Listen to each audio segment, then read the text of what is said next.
Something really is interesting is happening right now in the United States office markets. We're starting to see shifts in a couple of different ways. The first one is where we had a lot of millennials over the past few years that really drove the urban growth in most of the U.S. cities.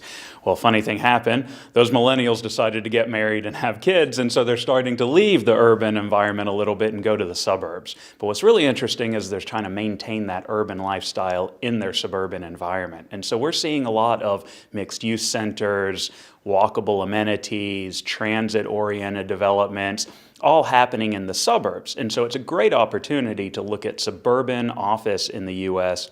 as a way to take advantage of the shift in office use segments. The other thing that's pretty interesting that's happening, and some might disagree that interesting is the right word to use, is we have a new mildly controversial president, and he's just passed a mildly controversial new tax law, which should be great benefit to the economy.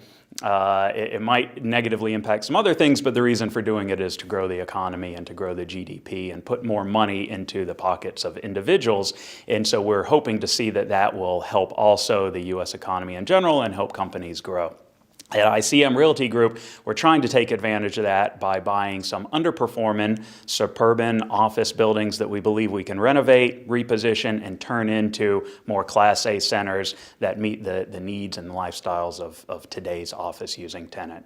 So we're pretty bullish on U.S. real estate. We're pretty bullish on certain markets in the Midwest and the Southeast. We're really bullish on suburban office, and we think that coupled with the new tax law, the U.S. market has plenty of opportunity for continued growth.